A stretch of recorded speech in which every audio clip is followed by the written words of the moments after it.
Y'all already know what's going on, man. We are live, we are late, but that is my fault. So I'm gonna take full responsibility. Um, but we here, man. Tonight's episode on Raw had a lot of, hidden gems, a lot of open gems, a lot of stuff to dissect in the world of wrestling. Yes, A lot sir. is going on right now. As y'all see, um, I got my co-host with me again, two people that are a big part of the Attitude Era podcast, King HP in the building and my guy Archie Carter in the building. We here. Yes, sir. We're gonna be doing recaps weekly, man. I know that's something that we didn't add to the podcast before, but now moving forward, we want to recap SmackDown, Raw, NXT. And the documentaries too, because we started on WCW, so we actually got part 2 of that tomorrow with the streak going on. So that's gonna be interesting to talk about because it's crazy that now a lot of documentaries that's going on. I don't know how y'all feel, but I like it because it's like I'm watching a documentary that I seen in real time. Yeah. Like a Yeah. lot of other stuff that I watch documentaries on. I was young and I didn't know about it, but now the stuff that wrestling is doing is like I'm a part of it. Like, oh yeah, I remember Goldberg streak. I remember being a kid Yeah. when it was broken. So how y'all Yeah. feel about that? Well, I think with the WCW giving it to us like this, you know what I'm saying, it's perfect because it's a 4-part series. So it's not just all just thrown down your way and just a one part thing. Two, it gives you time to reflect back because there's been a lot of interviews and stuff done through the years, but this is going to be a breakdown. They've mentioned multiple people, and I feel like they doing it in a way where you could really digest it and really get your own opinion more so than just watching one person say one thing or this person say another. Yeah, man.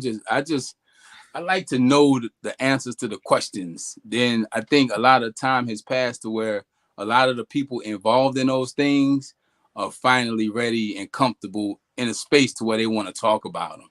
So we don't have to guess too much more about a lot of this stuff. So I agree. Let's get the Raw, man. It's the number one topic Yes, going on right sir. now. Ricochet came out that he is leaving the WWE, and after tonight's match, the way they did him, I think it's accurate, man. I think I think that's you want to leave the company, you're not gonna leave on a good note type of thing. Even though he's no longer there, it has a lot of Vince McMahon written all over it. If you ask me, You know, is I that think I, is that always necessary though? Like when I don't think somebody so. leave and they gone, like to just send them out like that? I don't. I mean, so of course, if this is Shawn Michaels or Triple H or somebody of that caliber, no, I don't think that's how they would do it. But even Edge, right? Even Adam Copeland, I think he was smart. It right. didn't leak that he was going to sign with AEW. It was kind of like he's retiring. This is the farewell for Edge in Canada. I kind of believe that if he was blatantly saying, "Yo, I'm out to AEW," they would have packed him up that way too. I think it's when they have the feeling you're going to the competitor. Like we want to make sure you know what I mean, not really damaged goods, but we gonna give you a nice get them the fuck out of here. Yeah, I think that's the necessary thing though, only because of this, right? WWE took a bad taste in the mouth, pause, for the longest time, right? With Alundra Blaze going to WCW, dumping it. We've seen it with Hall and Nash. So I think, like you said, not to be damaged goods, but we don't want you to be like, let's say, CM Punk, right? We don't want you to go Yeah, out on top. we don't want you to go on top. Exactly. CM Punk, whatever happened with him, whenever when that whole the fight and all the skirmish and all that, he left as champion. Really, if he was really on it like that, he could have came to WWE and been like as a world champ that was never defeated. Not saying the brand, they could have did that. So to make sure that type of stuff doesn't happen, I think they make sure people go out and like Ricochet today. He went out first. He went on the windshield. You know what I'm saying? Courtesy of Braun Breaker. You know what I'm saying? And then Samantha, they clipped to Samantha. I'm like, oh snap! And that's the thing about Ricochet Ryan. getting destroyed and Samantha still being there because they've been so heavy on their relationship that when you see Samantha, you're gonna think about Ricochet. But they made the point to make it because she was crying. She was crying, then she left. Next thing you know, she pop up after a little commercial break. She back there as they wheeling. My man giving thumbs up too, because he already know, like. And she left with him because Pat McAfee called the main event. So yeah, so it left a crazy feel for the what's gonna happen next, because it ain't just Ricochet, but Samantha Irvin's picked up so much traction. Make sure you check that interview. You know what I'm saying here. She done picked up so much traction. Now that's another question. Is she leaving too? That's his fiance. They made sure to say that this week too. They was like, "Oh, yeah, that's his fiance." I mean, I think that was thrown in there, like I said, just because it's like, yeah, she might spend too. So we just like my whole thing is like when you dealing with a corporate company in a business like that, we want to do everything in our power to not get one upped. So we're gonna insinuate all the innuendos that's a possibility, because it's like if we don't put her in the ambulance, if we don't state that she's her fiance, you see what I'm saying? You see what they're doing? It's a psychological game. Yeah. So yeah, his fiance, of course she's gonna leave with him. If that's not stated and put in the cook up, now it's just Ricochet leaves, Samantha Irvin leaves. Oh, what's going on with WWE? One of their greatest announcers in this new era is leaving. No, we're gonna make y'all understand that this is emotionally driven. Even if it's not, I'm just saying that's the seeds that are being planted. You know what I mean? Just like when you going into WrestleMania, I'm just saying this is how WWE works. When you're going into WrestleMania and The Rock is beating up Cody, you see John Cena and Stone Cold on the truck and Undertaker.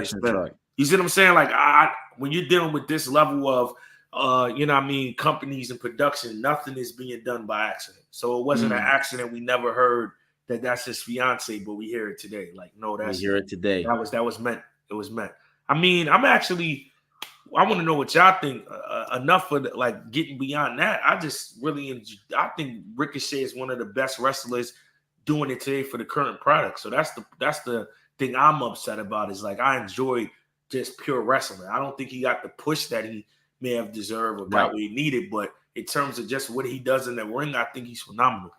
I first found Ricochet in Lucha Underground when he was Prince Puma. And the things he did in Lucha Underground, it was amazing to me. Then I got to learn about him, go into his history, see the other things he did. It's no reason Ricochet shouldn't be a multi-time like singles champion. I know people say he can't talk, he's not that good on the mic, but in the ring, even if so, give him a manager, give him something. So like, I don't know what the real reason why he never got that major push, but that dude can do it all. He can do anything in the ring. So I'm gonna agree with you, and I'm gonna look back. You know what I'm saying? In time, there was a time where the Intercontinental Championship stood for this. You know what I'm saying? And you watched, like, I'll just take a guy like Bret Hart. You watch from where he couldn't do mic work to when he was much better at it, and they had him throughout like the Attitude Era where he was just being him, being disgruntled at whatever, right? We watch people who could not win world titles. I don't think Ricochet has the. I don't think Ricochet is you know what I'm saying, 250 pounds plus. So therefore, he gonna be, you know, he doesn't have the look of WWE Undisputed, but I would definitely put him in the title picture for Intercontinental. I would definitely make him probably a 2 or 3 time Intercontinental champion with maybe at least a good 7-month run. You know what I'm saying, where he's holding it down. Because I mean, I got a question for you. Yeah. Question real quick. HP, what's the difference between Ricochet and Kofi Kingston? I would say there's a couple of differences, very small, right? Kofi Kingston somehow pulled it off to become WWE champion, right? I never thought he had the look. I don't think they should have had him squash versus Brock, but they squashed him. And when you do that, it puts him in the same type of categories as like Finn Balor right now.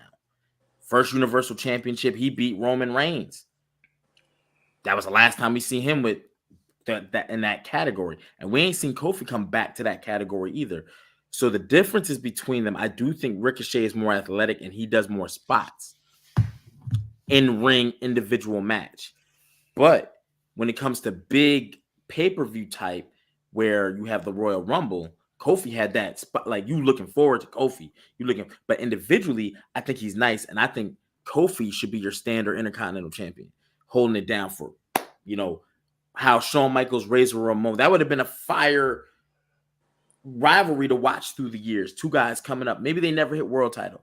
Maybe they always lose for the world. But for the IC belt, let them jump around. Let that athleticism play out. Hence why people like Neville are gone. I mean, I just feel like something should have been put on them. Tag team run, bring back the cruiserweight belt, maybe United States. I don't know about Intercontinental, because if we look at Intercontinental, they're bringing the Intercontinental belt back to what it was in the Attitude Era, when it was about, that's the one step before you become the WWE champion. So I don't think he had that momentum. You get what I'm saying? Like, but hopefully Jey Uso gets a run at the World Championship, but I could see him having the Intercontinental title on his way up, or Gunther, or Gunther did have it, but that's what I'm saying. Now I feel like Gunther is gonna at some point. Now he won the King of the Ring. That's what I'm saying. But that's Attitude Era stuff. Remember, Stone Cold and The Rock, the belt getting thrown in the water was for the Intercontinental. It wasn't the world title. That's when they were building before they were world champions. Let me put a pen in that though. Yeah. Go back one more generation, right? Because you had The Rock, Stone Cold. You actually had Rock, Stone Cold, and Triple H. It was really more of a triangle of guys coming at the same time. Pause. Yeah, but Triple H really didn't get his push until Stone Cold was injured. Yeah, right. Triple H didn't really become Triple H into the game. Correct, but that was almost around the same time The Rock became The Rock. Nah, The Rock became The Rock before Triple H, bro. I don't know about that. It go Jerry and his timelines again. I don't know about that. I don't know. Jerry, all right, so Jerry, you got to think. 98 is Stone Cold versus Shawn Michaels. SummerSlam. No, I'm talking WrestleMania. Shawn Michaels versus Stone Cold. 99, you already got The Rock and Stone Cold. The Rock is The Rock. Triple H wasn't headlining at 99. He was getting there. You know what I mean? When Shawn Michaels got injured and he took over DX, he started building momentum, but he still wasn't a champion yet. He was Intercontinental European guy still at that time. I'm going to disagree, because The Rock and Triple H was fighting for the Intercontinental title on multiple occasions in a rivalry. At SummerSlam in 98. Right. But that's what I'm saying. He was right on the heels. I mean, they didn't win the belt at the same time, because you can't, but once The Rock won it and he lost it, I mean, Triple H is right there getting it. Nation of Domination DX. No, but I'm talking about the heavyweight. I'm not talking about the Intercontinental. I'm saying that's what I'm saying. Triple H got his run right, literally right after The Rock. Stone Cold was already, we knew he was off in orbit already, but he got abducted. You know what I'm saying? He got abducted. But as far as Triple H and The Rock, they, as much as two people can come in at the same time, they was tied. But my point, to put a pin in it, Razor Ramon. Razor Ramon never won a world title. He competed for him. Yeah, but I think that didn't happen because he spun. I mean, his character was over. I don't know if Ricochet could ever get as much over. Yeah, but I don't like that comparison, because Razor Ramon was way bigger than I'm about to get you. But I'm shocked, brother. But I just think, Razor Ramon was he was over more than Ricochet. So that's but my point is, there's certain guys that can only get, if you just elevate them by giving them the opportunity, they do a pay-per-view match. They never win it, and that's what Razor Ramon was. Yeah, but I don't think Ricochet was built up to get the match yet. I'm just saying he should have got. You don't think his body of work would have got him that though? A world heavyweight title, bro. You got a shot. No, just a shot. Not right now. You got Roman, Cody, The Rock, Gunther, Drew McIntyre, Seth Rollins, Damian Priest, Jey Uso. I'm naming all the people in that slot. It's heavy right now. It's the roster deep. The roster real deep. Yeah, it's a lot going on. No knock to Ricochet. I'm saying maybe before this new surgeons, I can see that. But I'm saying just because you're not in the rankings for the world title doesn't mean I don't still think you was misbooked I still think he was misbooked. I think there's so much more he could do. He could have had a Judgment Day story, like a rivalry. He could have been in something more exciting, and they could have put something on him. That's what I'm saying. A belt. I don't think it should be the world title because I agree with you. I don't think it should be the world title either. But I think an Intercontinental run. I mean, I'm not mad at that, but also the Intercontinental run is steep. That's what I'm saying. Before we had the Gunters and the Drew McIntyres and all that fighting for the Intercontinental belt, it kind of lost its prestige. I feel like Gunter brought back the prestige of the IC belt. So I'm saying before that, when the IC belt was kind of like, it was almost like a little over. It was probably on the same level as the US. Then I feel like at that point in time, yeah, we could give him a shot for it or whatever. But now I would tag him up or like bring back the cruiserweight or whatever that is. Even that speed thing that they got going on. Put that on him. Make him the speed chick. He had it. He lost to Andrade. So okay. Yeah, he just lost that to Andrade. I feel like that's a sign too, because Becky Lynch just went through this. She didn't resign. And what happened? You watched her drop a belt and not be able to win the rematch. I think sometimes with a lot of wrestlers, you can be too good at what you do. I think Ricochet's moveset and the way he wrestled is not what people want to see from a champion, because it is fast. There's a lot of highlights. It's a lot of spots, and you want to see a champion fight, not flip. So I think he's might have been too good at what he did, and that put him in the box. So then let's go back to your original. I think it was your question.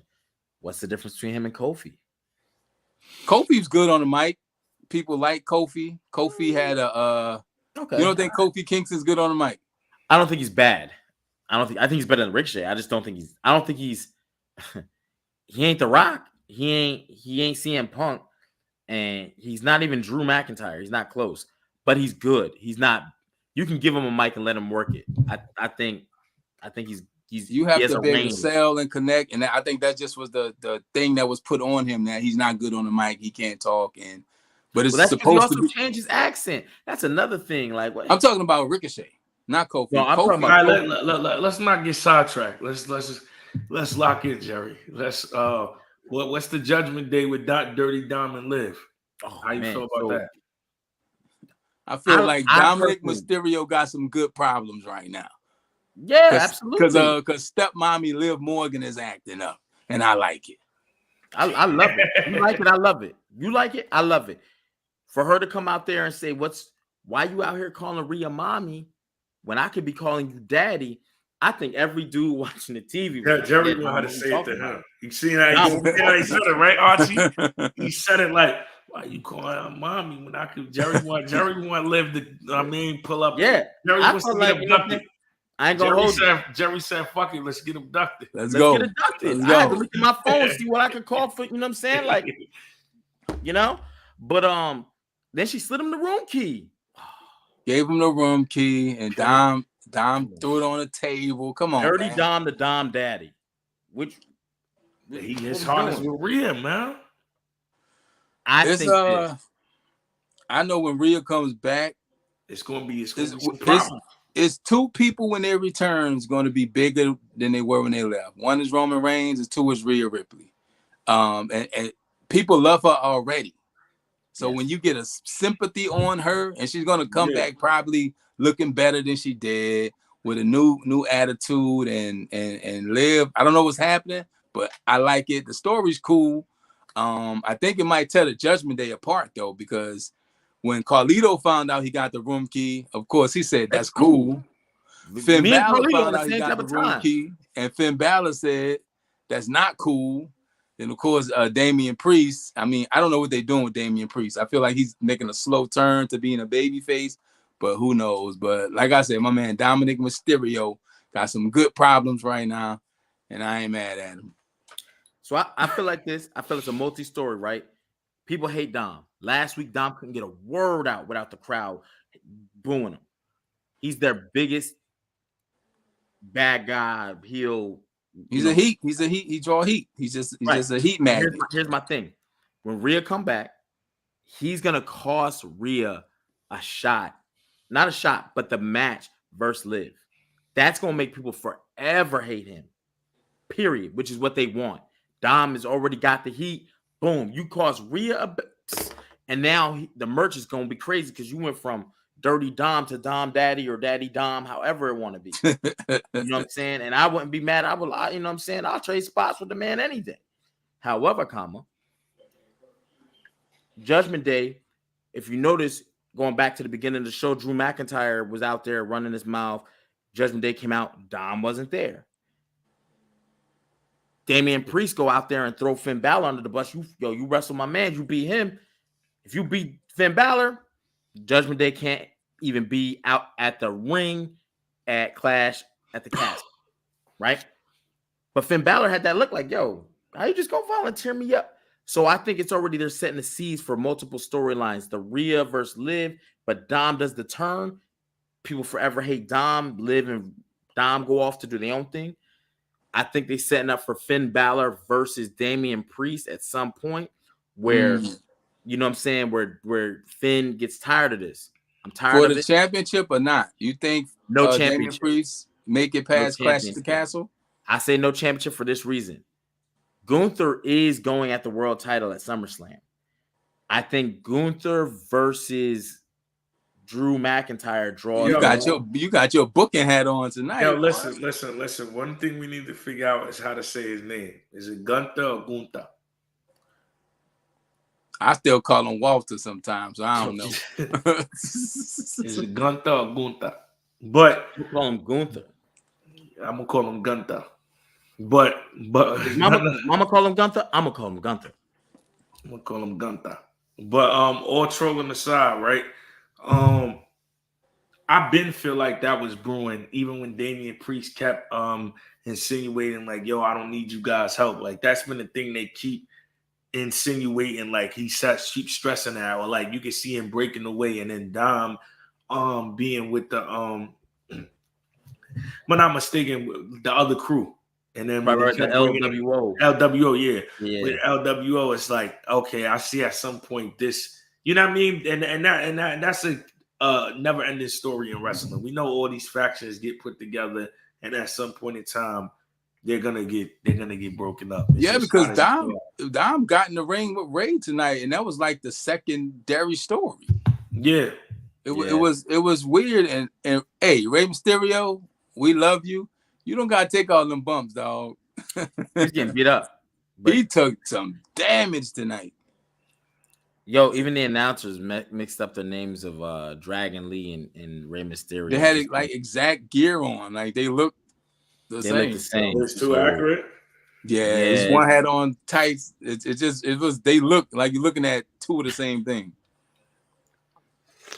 I did like when Ray kicked Carlito out the ring at the end when the match was over. He just kicked him out the ring. But I'm gonna say this. I love what Dom is doing for his character. You know what I'm saying? Moving it forward, because without Judgment Day, you go back a couple of years, it's like, oh, okay. And now Dirty Dom is in position that, you know, he's about to be their top heel, if he's not already, maybe between him and Drew. But it's going to be setting up. He's going to be starting to go into a title picture, a singles run very shortly. I don't know for what belt, but it feels like it's coming. Pause. You know what I'm saying? But that's my take. And I love to see him with Liv, to be honest with you. It's a nice little flip from the Rhea. You get a text right now. One from Liv Morgan, one from Rhea Ripley. Who texts you answering first? Jerry, who you answering? I'm going with Liv. Yo, how quickly they forget. Look at him, Archie. She got injured, and mommy was sitting in your face. In the words of the great Jay-Z, it's not was all good just a week ago. Yeah, Liv looked more lively. You know what I'm saying? Like Rhea. So who you want to get abducted with Liv and not? Absolutely. Okay. Absolutely. And she's more sensual with it than we've ever seen. All right, chat, and people in there, just so y'all know when we saying that is a battle rap reference. We're trolling. Loaded Lux just battled Rum Nitty, and Rum Nitty's nickname is called the Alien. So they said the alien going up it. Fuck it, let's get abducted. So that's the standard right now. Yeah, that's the standard. Jerry's trying to get abducted with Liv. Yes. Bro, just think about how she was rubbing on this man 2 or 3 times tonight. When she fell off the ring apron, got knocked off, and went on to top of, man, come on, man, listen, give me Liv all day. All day. You like it, I love it, bro. So You like it, I love it. Two more things I wanna discuss on this recap, and then we'll be back tomorrow with the NXT recap and Dark Side of the Ring, Who Killed WCW. Dragunov and Braun Breaker. This is like the NXT on Raw. Like NXT literally, on NXT match on Raw. Congratulations to both of them brothers for making it to the main roster, and you know what I mean, having a match on Raw. That's amazing. I think we've fallen into a theme right now because Ilya he can wrestle. Like that dude got it. You think about Ilya, you think about Ricochet, you think about like the Adam Coles. It's like those guys. They have it, but they don't have it to where you can say, I want to make them the world champion one day. And I think that's just the size thing, the visual part of it. But if you watch this match, first of all, Braun Breaker is a beast. Why they don't call him a Steiner, I don't know, because that's damn near a legacy right there. He could be built off of that. But that dude he got it. And I can admit, I was not a Braun Breaker fan in the beginning. When he first hit NXT, was not a fan. Now, I like when he stepped through them ropes. But they had a banger, probably to me, match of the night. Definitely Ilya can go. Because when I was thinking Ilya, I was thinking like Pete Dunne, all these other guys, the guys from Mustache Mountain and NXT. It's something about when they come up to the main roster and the big stage and the big lights, some of it loses its luster. But man, it was a hell of a match, and like I said, Braun, sky's the limit for Braun Breaker. Yeah, 1,000,000%, man, 1,000,000%. I think they both gonna make heavy strides in WWE main roster because they both talented in different ways, and I think that's why it was good too because it was a style clash. Like, but it also looked good for NXT. Like, yo, we here, we're making. You know what I mean? A definite big statement on a red brand. My man Deion Saunders in the chat said he'll take mommy. He said he's not trying to get abducted with Liv. He's trying to get abducted smart with man. Smart man. You know, that's wild. That's wild. And the last thing we going to discuss, it looks all nice and sweet now, but this Jade Cargill and Bianca Belair, this has WrestleMania 41 written all over it. I know this little tag team duo, it's not going to stay this way too much longer. Somebody got to be ahead of it. I feel like this, and I think a little bit got ruined for me, and it's a little out of pocket with, with Jordan Grace coming because she can really wrestle, and she has the look. Jade is more storyline based because they put her with Bianca, which I thought, they did the Royal Rumble, the power, the double move at the same time. Then they put them in the tag team. They're actual champs. You know what I'm saying? So that's fire. However, I think in the ring, it's not going to pay off. They're going to have to build it to 41 with all these storylines. They're eventually going to drop the titles to someone. How is that going to happen? Yeah, I mean, but somebody's going to turn heel and the war is going to start. Like, I feel like it can only be one of them. Or will it be children involved? I just remember this when Nia Jax, King and Queen of the Ring. Nia. What you mean, children? Elaborate. So the King and Queen of the Ring qualifying match. I think it was Nia Jax versus Jade at one point. Yeah, and she told her mom sucked. Yeah, she went to her kid and said, "Your mom sucks," and Jade flipped out, boom, started wilding with the chair and got disqualified. You know what I'm saying? Are they going to make it to where, because we know there's dating involved with Montez Ford, and they've in a lot of these like pictures with Jade, you'll see her husband, we see her kids ringside. That makes it more like personal. Because again, when you can tell, like, I don't think Jade's a bad wrestler, but she ain't Bianca. I don't, but she's a power spot person. Nah, give this story, make it personal. Then we can make the match maybe a rough and tumble. We don't want to see all that in the ring action. We want to see knockdown, drag out between these girls where one person, you know what I'm saying, entrances don't even get finished. I think that's the best way to tell their story, so you can hide the wrestling flaws per se. So you gonna pick Liv Morgan and want to see some angry black women? I see what Absolutely. you're doing. You gotta hurry to write the Talk to him, storyline. Archie. I see what you're doing. Play. I see what you're doing, Jerry. I see his play. I'm gonna tell the world about your macaroni and cheese secret too. But you know what I'm saying? Hey, let me tell y'all, I don't promote other brands, but here we go. You know what I'm saying? But at the end of the day, I'll Tyler Perry it. You know what I'm saying? I didn't like the way they brung Jade Cargill in. You spent all this time being built as this heel in AEW. You had it built. I think they should have brung her in like the Macho Man Randy Savage, when he had people trying to get him to join the faction, the managers trying to, hey, man, I want to be a manager. When Macho Man came in, it was like a war, right? He chose Elizabeth.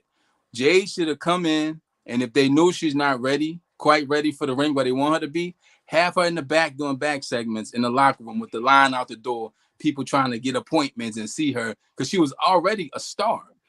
She had the star power coming in. And when you look at, so you ain't like the Royal Rumble rollout. Nah, I don't like the white meat baby face rollout, because she's not a baby face. She don't look like a baby face. She looks like a villain. Like, if you being honest, if you cast her in the movie, she would be the villain. She looks good, but she just has that look to her. That edge that look like. Yeah, she has the edge, and you rolled her out as this. She came in being humble. I want to work with the best and do what I can. Now, she should have came in, I'm Jade Cargill. I'm up here. But you know what that is, though. Huh? You know what that is. That's you coming from to here. You ain't coming in here just, you know what I mean? That's the cook up.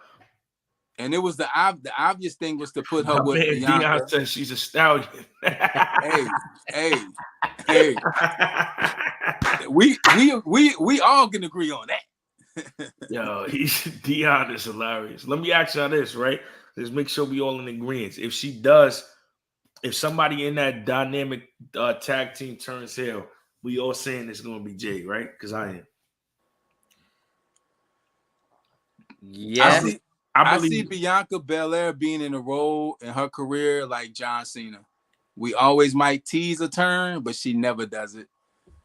Nah, once she went with EST and all that, it's like John Cena once he was just so kid friendly. Like, yeah.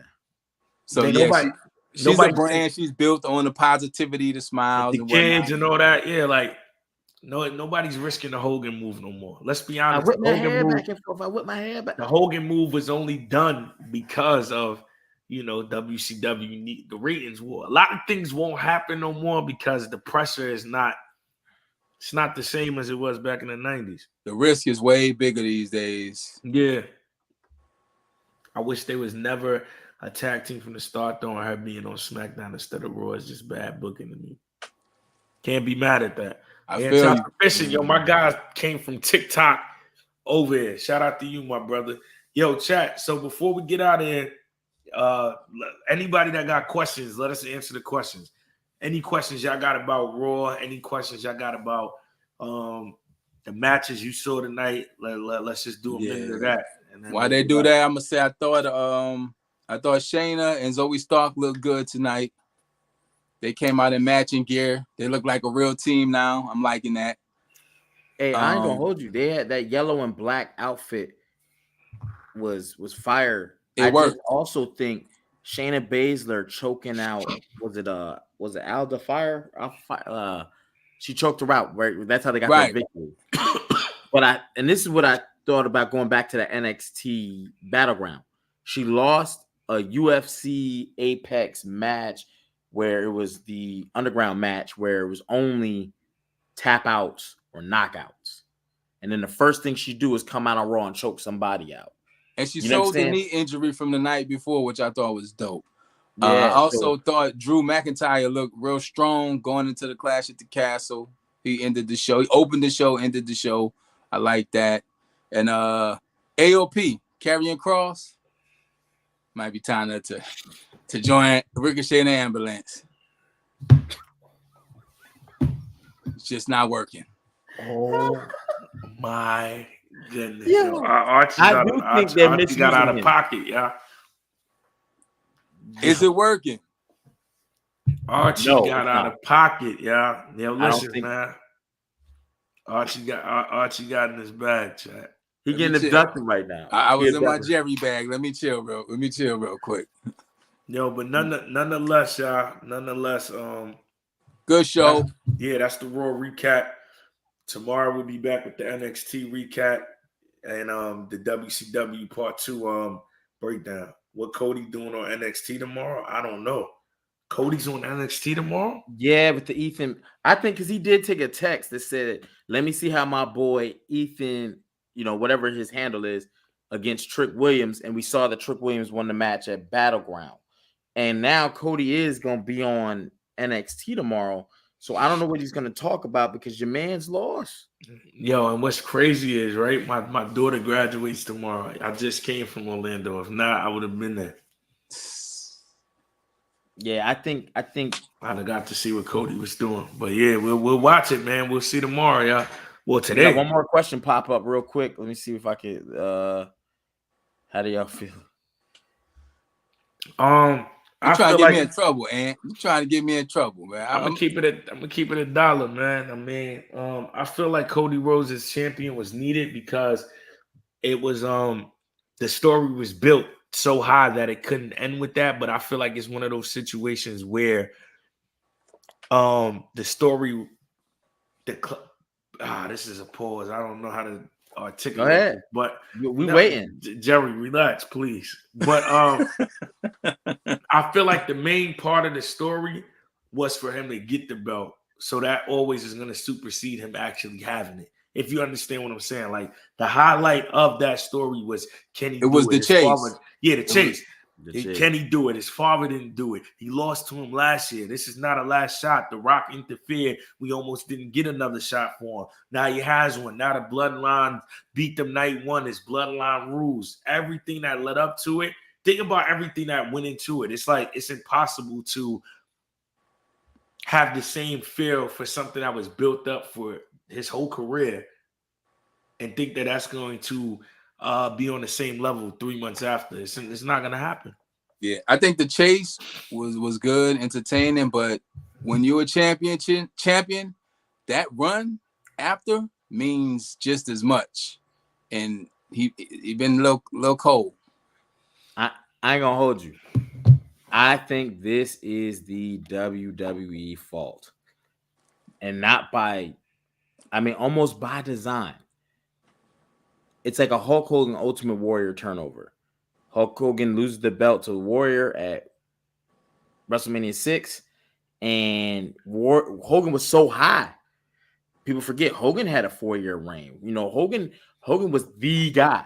And they were looking for someone to put over. So now Roman comes off almost a 4-year run. I mean, he beat the who's who in the zoo. You know what I'm saying? And someone's got to take it off him. Boom. Here's Cody, right?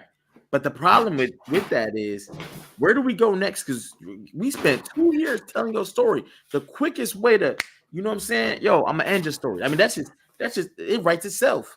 It don't even take much to say that. So who'd you give him first? You gave him AJ Styles, right? Someone that can look the part. But great match. But the buildup was, I'm a wrestle you in the year I wrestled your dad in, and everything is built to Cody's family. And it's like it only made sense for the Roman Reigns because that was the dynasty that Roman Reigns comes from. For all these other wrestlers, we got to see better booking. We got to see, like, it would be smart to give him Gunther, but Gunther's going for the Damian Priest title. So they might be booked into a corner. We'll see. It's kind of like it might be. It's kind of like a TV show that give you 2, 3 fire seasons. Then that 4th season, they stretching it out to make it work. But we'll see. But this is what I do feel, honestly. You know what I'm saying? Drew takes the title at Clash because Drew's been champ. You see it. Boom. He has a feud that's long-standing with CM Punk, who, again, people would love to see him with the belt on. So even though he's on the Raw side with Damian Priest and all that, they need a guy like Drew. Cody don't have that. AJ Styles could do it.